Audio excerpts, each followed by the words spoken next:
quarta-feira da 19ª semana do Tempo Comum. Eu sou o Padre Pedro Paulo, estamos iniciando mais um programa, Bíblia, no mundo de hoje. Bem, nesta quarta-feira temos uma memória importante, a memória do diácono São Lourenço. São Lourenço era diácono da Igreja Romana. Diácono é o primeiro grau do sacramento da ordem. A igreja ordena diáconos, presbíteros e bispos, sendo que entre os diáconos existem duas formas de diaconato.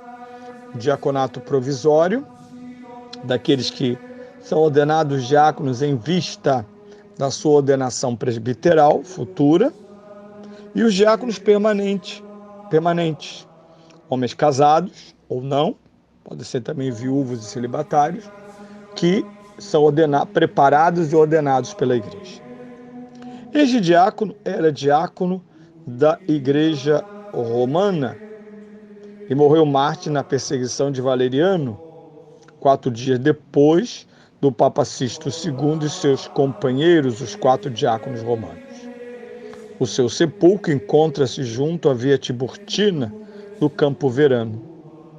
Constantino Magno erigiu uma basílica naquele lugar, e o seu culto já tinha se difundido na igreja no século IV. Dele recordamos a sua forma de martírio. A iconografia de São Lourenço tem um diácono vestido a rigor, liturgicamente, diante de uma grelha, porque ele foi literalmente tostado. E diz a legenda que ele, muito bem-humorado diante da morte, isto é, um crente, ele diz, por favor, diz aos seus algozes, que eles podiam virá-lo para o outro lado, porque aquele já estava bem tostado. É uma tradição muito comum entre os mártires, já que aqueles homens não eram vítimas de ninguém. Ao contrário, a igreja sempre os entendeu como heróis da fé. Ouçamos sobre este dia o grande mestre, Santo Agostinho, 5º século depois de Cristo, já que, como ouvimos, o culto de São Lourenço é da primeira hora da igreja, porque Constantino é um homem do 4º século, 313, ele entra em ação com o Edito de Milão. Ele e sua mãe, sobretudo Santa Helena, vão cristianizar o Império Romano para a graça e salvação de milhões de pagãos. Bem, o culto que ele organiza faz parte daquela coleta de memória que então estava sob as catacumbas, na alma, no coração, nos afrescos dos cristãos, e que agora são elevados como resposta à pergunta que os pagãos fizeram diante dessa notícia alvissareira de que o cristianismo era a religião oficial do Império Romano. Eles querem saber quem é este Cristo, quem são esses cristãos, que até então eram acusados de tudo que nós pudermos imaginar, inclusive a antropofagia, porque os romanos ouviram dizer na frase da Eucaristia: quem come meu corpo e bebe meu sangue. Eles entenderam que era uma religião antropofágica, Enfim, tudo aquilo que é ignorância que temos em relação a muitas coisas nos faz imaginar e às vezes até acusar e condenar. Pois bem, Santo Agostinho, do 5º século, celebra esse diácono, e sobretudo esse diácono mártir. E esse programa quer, obviamente, saudar a todos os diáconos permanentes da nossa arquidiocese. Muitos já faleceram desde que o diaconato permanente se instituiu entre nós, desde Dom Eugênio, serviram a arquidiocese. Outros estão na luta, jovens e mais velhos, nas paróquias, nos serviços, na diocese. A eles a nossa cordial saudação. Dos sermões de Santo Agostinho Bispo, serviu o sagrado sangue de Cristo. A Igreja Romana apresenta-nos hoje o dia glorioso de São Lourenço, quando ele calcou o furor do mundo, desprezou sua sedução e, num e noutro modo, venceu o diabo perseguidor. Nesta mesma igreja, ouvistes muitas vezes, Lourenço exercia o ministério de diácono. Aí servia o sagrado sangue de Cristo. Aí, pelo nome de Cristo, derramou seu próprio sangue.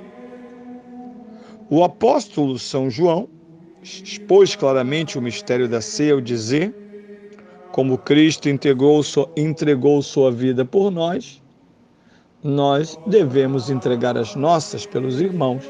Primeira carta de São João, capítulo 3, versículo 16. São Lourenço, irmãos, entendeu isso. Entendeu e fez. E da mesmíssima forma como recebeu daquela mesa, assim a preparou. Amou a Cristo em sua vida, imitou-o em sua morte. Também nós, irmãos, se de verdade amamos, imitemos. Não poderíamos produzir melhor fruto de amor do que o exemplo da imitação. Cristo sofreu por nós, deixando-nos o exemplo para seguirmos suas pegadas. Primeira carta de São Pedro, capítulo 2, versículo 21. Nesta frase, parece que o apóstolo Pedro quer dizer que Cristo sofreu apenas por aqueles que seguem suas pegadas e que a morte de Cristo não aproveita senão aqueles que caminham em seu seguimento. Seguiram-no os santos mártires até a efusão do sangue, até a semelhança da paixão. Seguiram-nos mártires, porém, não só eles. Depois que estes passaram, a ponte não foi cortada, ou depois que beberam, a fonte não secou. Tem irmãos, tem o jardim do Senhor não apenas rosas dos mártires, tem também os lírios das virgens, as eras dos casados, as violetas das viúvas. Absolutamente ninguém, irmãos, seja quem for, desespere de sua vocação. Por todos morreu Cristo. Com toda a verdade dele se escreveu que quer salvos todos os homens e que cheguem ao conhecimento da verdade.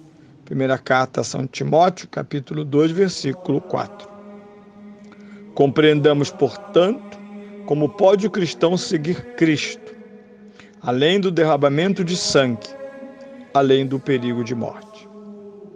O apóstolo diz, referindo-se ao Cristo Senhor, tendo a condição humana, não julgou rapina ser igual a Deus. Que majestade!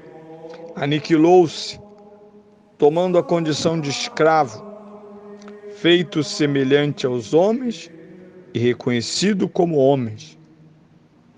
Carta aos Filipenses, capítulo 2, 7 a 8. Que humildade! Cristo humilhou-se. Aí tens, cristãos, a quem te apegar. Cristo se humilhou. Por que te enches de orgulho? Em seguida, terminada a carreira desta humilhação, lançado por terra à morte, Cristo subiu ao céu. Sigamos-lo. Ouçamos o apóstolo. Se ressuscitastes com Cristo, descobri o sabor das realidades do alto, onde Cristo está sentado à destra de Deus. Carta aos Colossenses, capítulo 3, versículo 1. Viva o diácono e mártir São Lourenço.